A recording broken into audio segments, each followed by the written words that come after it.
Имено пред малку имавме едно визионерско говорење тука за делници исток-запад, запад-исток, за патни правци кои што не само што не може да се испроектираат, никој во држава не може ни да ги замисли, особено не во последниве 6 години. Сега ние зборуваме тука за автопатски делници кои што треба да поврзуваат два краја на државата, не може да се задржат, односно да се завршат 50 км автопат оставени пред 5 години, односно како се оставени од претходната влада, така се оставени сега, а само се вклучени два анекса со кои што стана најскапиот автопат во светот со 10 милиони евра километар. Скопје-Блаце веќе стана антика, 2 километра тука не може да се почнат. Овој од излезна кај Скопје на кај Катваново, тоа стана друга антологија, 2 километри се заглавени, никој не може да ги заврши. Да не подсетувам за патниот правец Градско Прилеп, да не подсетувам и за експресните патишта Штип-Радовиш и Штип-Кочани, до ден денеска не може да се завршат, оставени од претходната влада, испроектирани, истендерирани и така натака. А сега ќе разговараме за амандман со 36 милиони денари, со кој што треба да се реконструира само еден патен правец. И одеднаш разговараме за такви проекти и сега доаѓаме до ваков проект. Ја лично сметам дека не треба тука да кажуваме кои предпријатија се надлежни и да немаме двојни аршини, заради тоа што овој амандман, ако го поднесеше некој од мнозинството, ќе беше прифатен дури и во видоизменета форма.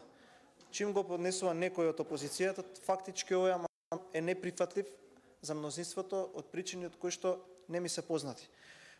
Тоа е една работа што сакам да ја искоментирам. Втора работа што сакам да ја искоментирам, некое време, еве веќе сме 9 ден на расправата, не ми се допаѓа кога некој од опозицијата нешто ќе искритикува или кога ќе соопшти мислење различно од вашето, реакциите од оваа страна на просторијата.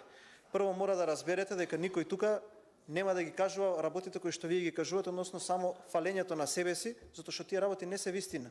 И јас како пратеник немам право да кажувам нешто што вас ви се допаѓа или не ви се допаѓа. Тоа си е ваша лична работа. Како е вистинската реалност или работите од мојата перспектива на гледање, мое лично право и нема да дозволам никој да ми реагира на тоа што јас го кажувам. Тоа е една работа. Втора работа што е особено многу поважна, барем за ваквиот тип на дискусии. Секој пратеник, кога ќе си предложи амандман, си има право да си го брани, заради тоа што тој амандман не го поднесол заради тоа што така му текнал, туку тоа што одредена категорија на луѓе го побарава тој амандман. И затоа сака како пратеник во аспект на надлежностите кои што му се доделени, не може да влегува во ингеренциите на извршната власт. Еве, кажете ми, ако некако преку амандман на колешката Лидија, како може колешката Лидија Петковска во случајов пратеник да интервенира на друг начин, освен да поднесе амандман во буџет? Како може на друг начин? Ете, ако сакате, доколку сметате дека треба, јас сметам дека Лидија Петковска нема никаков проблем, договорете еден состанок, нека отиде кај Бочварски или кај било кој друг од вашите владени функционери, про боно ќе му помогне како да го направи тоа. Про боно. Затоа што 6 години работиве не мрдаат од мртва точка. Си поднела амандман уредно,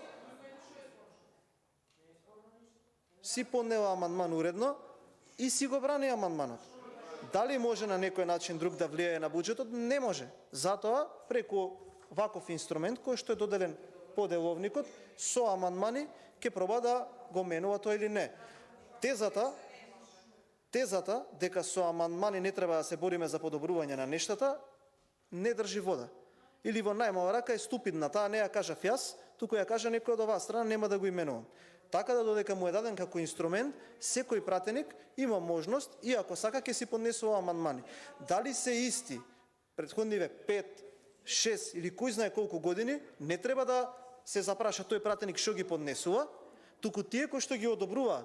Затоа што ако 6 години ние поднесуваме идентични амандмани и ако 6 години нема никакво подобрување во таа состојба, значи нешто е проблем.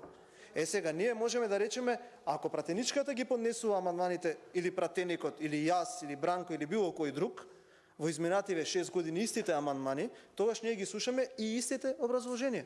Па никој не коментира. Затоа еве, таа тема ја завршивме тука, сметам дека може да се изнаде можност, особено дека имаме пратеници и од тие делови од државата, да го прифатиме овој амандман и конечно, наместо да зборуваме за визионерски работи, со поврзување на автопатски делници кои што не се ни блиску до реализација, да почнеме прво од ова, барем мал дел од таа делница да биде завршена. Благодарам.